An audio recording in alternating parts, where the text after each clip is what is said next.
On le voit tous les jours, ce simple anneau de métal. C'est un objet tellement familier qu'on finit par ne plus y faire attention. Et pourtant, il renferme des millénaires d'histoires, de mythes et de promesses. C'est typiquement le genre d'info qui peut paraître inutile et qui est donc, forcément, absolument indispensable à connaître. Alors, on va se poser la question. Pourquoi un anneau? Comment ce simple cercle de métal est-il devenu le symbole quasi universel de l'engagement? Pour le comprendre, on va devoir remonter le temps, très très loin en arrière. Allez, c'est parti pour le voyage. Notre toute première étape nous ramène il y a plus de 4000 ans, direction l'Égypte antique. C'est là que tout a commencé. L'idée de départ, elle est d'une simplicité absolument géniale. Le cercle, c'est une forme qui n'a ni début ni fin. Quoi de mieux pour symboliser l'éternité? Les Égyptiens l'avaient déjà compris. Leurs anneaux étaient faits de choses très simples, du roseau, du cuir. Mais la puissance du symbole, elle, était déjà immense. Et puis, on avance dans le temps et on arrive chez les Romains. Eux, ils gardent l'idée de l'amour, bien sûr, mais ils vont y ajouter une dimension beaucoup plus pragmatique. L'alliance, ça devient aussi un contrat, un accord public très sérieux entre deux familles. Et qui dit contrat dit besoin de solidité. Logique. On laisse donc tomber les matériaux fragiles comme le roseau, on passe au fer, un métal bien plus durable qui montre que l'engagement est solide. Et puis, plus tard, l'or va s'imposer, pour ajouter en plus une petite touche de richesse et de prestige à la promesse. Bon, maintenant qu'on sait pourquoi un anneau, une autre question se pose. Pourquoi le porte-t-on à un doigt bien précis? Et là, vous allez voir, la réponse est incroyablement poétique. Voilà la clé de l'énigme. La vena amoris. Les Romains étaient persuadés, vraiment convaincus, qu'une veine très spéciale partait de l'annulaire de la main gauche pour aller directement jusqu'au cœur, le siège des émotions. C'était la connexion parfaite en quelque sorte. Et cette idée, elle est tellement belle, tellement forte, qu'elle a survécu à la chute de l'Empire romain et a traversé les siècles.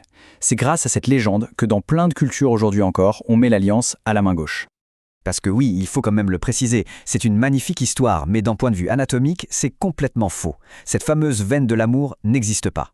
Mais peu importe, la puissance de l'idée a été suffisante pour créer une tradition millénaire.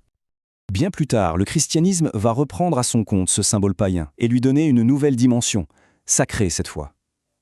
L'anneau est intégré à la cérémonie, il est béni par le prêtre et il devient le signe bien visible de l'union devant Dieu. Sa place dans notre culture est alors scellée pour de bon. L'anneau lui-même n'a pas toujours ressemblé à ce qu'on connaît aujourd'hui. Son apparence a beaucoup évolué, et là aussi, ça nous raconte une histoire intéressante. Au Moyen-Âge, les anneaux étaient très chargés, avec des pierres précieuses, c'était une façon de montrer sa richesse. À la Renaissance, ça devient plus intime, on y grave des poèmes secrets. Et puis, au XIXe siècle, on arrive au simple anneau en or, plus sobre, plus universel. Aujourd'hui, bien sûr, tout est possible. C'est une question qui paraît bête parce que ça nous semble évidente aujourd'hui. Et pourtant, l'échange de deux alliances, c'est une tradition étonnamment récente. Pendant des siècles et des siècles, il n'y avait qu'une seule alliance, celle que l'homme offrait à la femme. Il a fallu attendre le XXe siècle pour que l'échange mutuel devienne la norme. C'est le reflet d'un énorme changement dans notre vision du mariage. Avec deux anneaux identiques, un pour chaque partenaire, on n'est plus dans un don, mais dans un échange. Le symbole devient celui de la réciprocité, de l'égalité, d'un véritable partenariat. Le geste a l'air simple, mais il signifie énormément de choses. Alors, on a beaucoup parlé de l'alliance, qui est très répandue en Occident, mais il ne faut pas oublier que dans d'autres cultures, on a des symboles tout aussi forts pour célébrer une union. En Inde, par exemple, le mari offre un collier sacré, le Mangasutra. Ailleurs, en Asie ou en Afrique, ça pourrait être des bracelets, des rubans colorés, des parures de perles. L'objet change, mais l'idée de fond, celle de matérialiser une promesse, elle, reste la même partout. Allez, pour finir en beauté, on revient à ce qu'on aime le plus, les petites infos complètement inutiles et donc absolument indispensables. Voici une petite rafale de faits surprenants sur les alliances. Presque 5000 ans. C'est l'âge de la plus vieille alliance que des archéologues ont retrouvée. C'est assez vertigineux de se dire que ce symbole nous accompagne depuis si longtemps. On en parlait juste avant, l'alliance pour l'homme, c'est récent. Eh bien en France, il faut attendre 1927 pour qu'elle devienne courante dans la cérémonie religieuse. Avant, c'était vraiment juste un cadeau de l'homme à la femme. Même dans les périodes les plus difficiles, le symbole a tenu bon.